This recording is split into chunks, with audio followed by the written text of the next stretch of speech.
क्या आपने कभी सोचा है हमारा शरीर बदलता क्यों रहता है? बचपन का शरीर बदल गया, किशोरावस्था का शरीर भी बदल रहा है, लेकिन हमारे अंदर कुछ ऐसा है जो इन सभी बदलावों को देखता रहता है। आखिर वह क्या है? शरीर या आत्मा? महाभारत के युद्ध में अर्जुन अपने ही लोगों को सामने देखकर विचलित हो गए थे।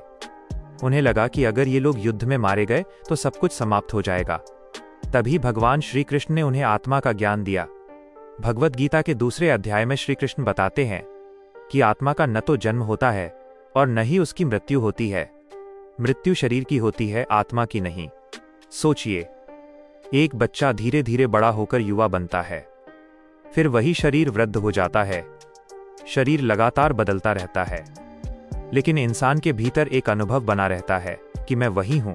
गीता इसी बात को समझाते हुए कहती है कि जैसे जीव इस शरीर में बचपन से युवावस्था और वृद्धावस्था की ओर जाता है, वैसे ही मृत्यु के बाद आत्मा दूसरे शरीर को प्राप्त करती है। अर्थात शरीर बदलता है, आत्मा नहीं।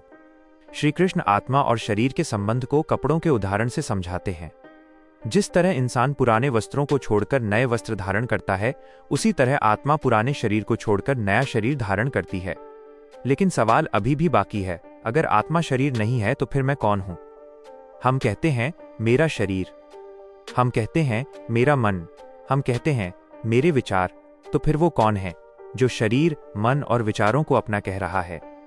गीता का दर्शन हमें अपने वास्तविक स्वरूप को पहचानने की ओर ले जाता है। श्री कृष्ण बताते हैं कि आत्मा भौतिक शरीर की तरह नष्ट होने वाली वस्तु नहीं है।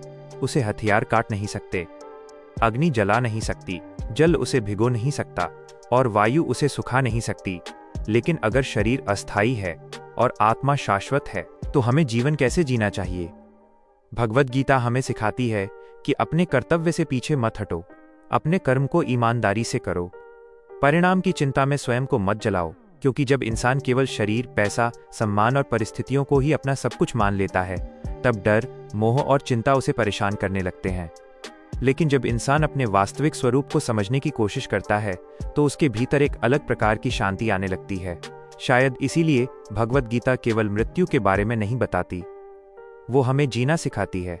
शरीर मिला है इसलिए अपने कर्तव्य को निभाओ, मन मिला है इसलिए उसे नियंत्रित करना सीखो, और आत्मा, वह हमें हमारे वास्तविक स्वरूप की याद दिलाती है।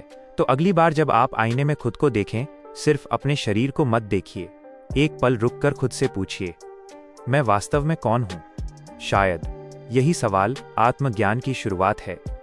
जय श्री कृष्ण।